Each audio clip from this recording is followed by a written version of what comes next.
চাপা, আসসালামু আলাইকুম। ফোন করছিল, বলো কি? না না না, তখন চাপ পড়ে গেছে, সরি। ও কাদের ভাই ফোন রেখেছিল, তখন আবার হ্যাঁ, চাপ হ্যাঁ। পড়ে হঠাৎ গিয়েছিল, সরি। আচ্ছা আচ্ছা, জি জি আপা। ঠিক আছে। ওরা কিন্তু ওই সব জায়গায় আবার তৈরি হচ্ছে, আর শুধু আগুন দিয়ে পোড়াবে সব, হ্যাঁ হ্যাঁ বুঝছো?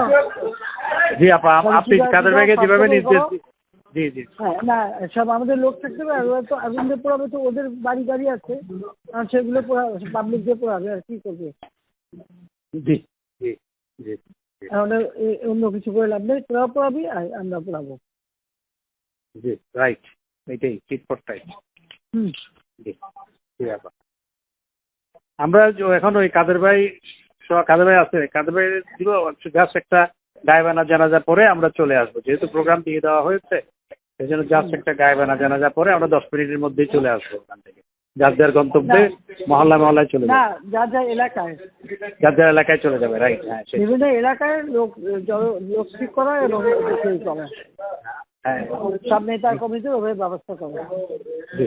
কাদের ভাইকে আমি একটু দিচ্ছি, আপনি হুম। প্রত্যেকটা এমপিকে ডাকো, খবর দাও, প্রত্যেক এলাকার যার যার পরিষদ দিতে হবে।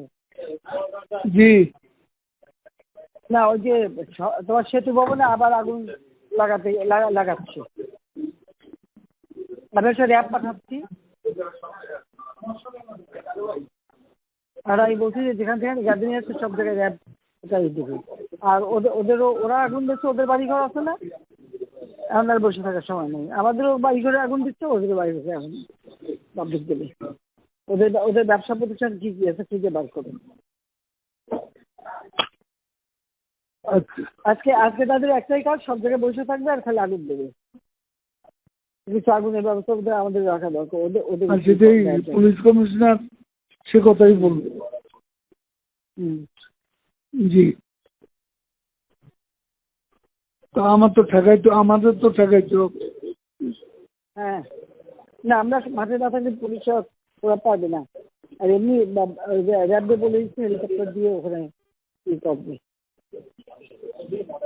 বিজিবি বলছি, যেতে বিজিবি একবার আগুন দিচ্ছে, পোড়াইছে, আবার আগুন দিচ্ছে।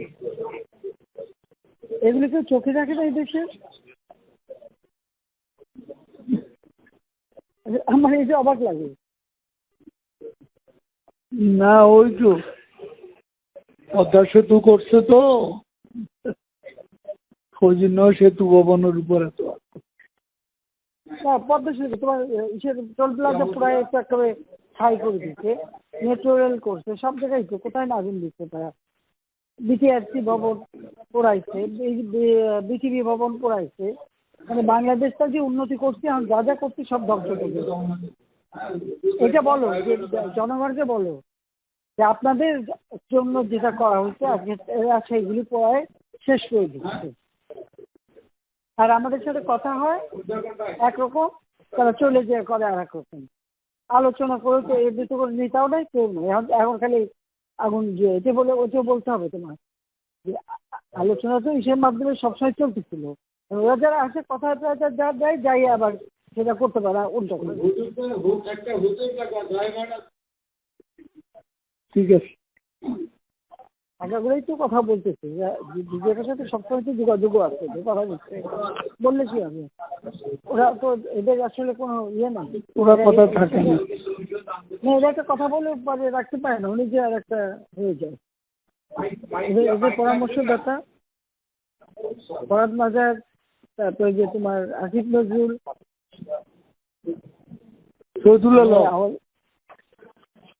সংসদের সামনে শহীদুল আলম কতগুলো অভিনয় শিল্পীর নামে হ্যাঁ বেশ কিছু ওখানে দাঁড় করাইছিল।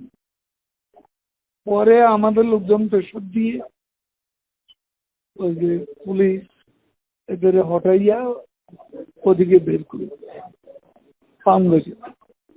ভালো না, তা অভিনয় যেটা নিয়ে হয়েছিল দায় থাকতো, ওদের আর কি করার কিছু নেই, দায় থাকতো। ওগুলা সংখ্যায় বাড়তেছে, দাঁড় করাইয়া এরপরে সংখ্যায় বাড়তেছে। ও আচ্ছা, এই জন্যই একটা দুরভিযোগ। শহীদুল আলম ইনভলভ তো। হ্যাঁ হ্যাঁ, কাজে ও তো আমেরিকা ওটা তো বুঝে বুঝে যে আমেরিকা পুরো ইনভলভ। আমরা তাহলে 23-এ যাই, একটু গায়েবানা জানাজাটা পড়ে আসি। করো। জি জি, আসসালামু আলাইকুম।